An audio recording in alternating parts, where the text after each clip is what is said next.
Rais wa Jamhuri ya Demokrasia ya Kongo Felix Tshisekedi anafanya mazungumzo na wabunge wa Marekani kuhusu usalama na uwekezaji. DRC inaonyesha utayari wa kujadili mkataba wa kubadilishana madini kwa usalama, ambapo Marekani inaweza kuisaidia DRC kijeshi.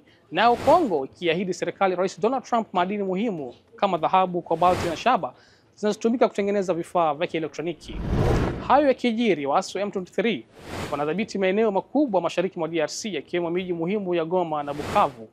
Jeshi la DRC limetatizika kuwadhibiti waasi hao, na Rais Tshisekedi aliyekariri kuwa hatokubali fedheha amekuwa akiomba msaada wa usalama kutoka kwa mataifa jirani na jumuiya ya SADC.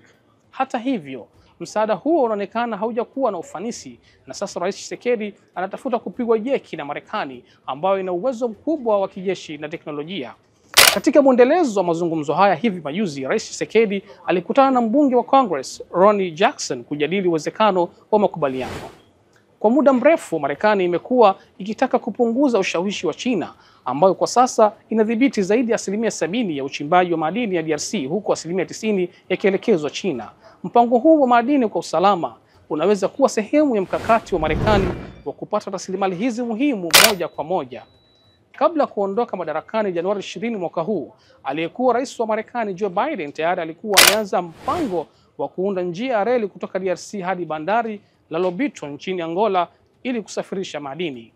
Mbali na DRC, Marekani pia inatarajiwa kufanya makubaliano kama haya na Ukraine kwa kubadilishana madini adimu kwa msaada wa kijeshi.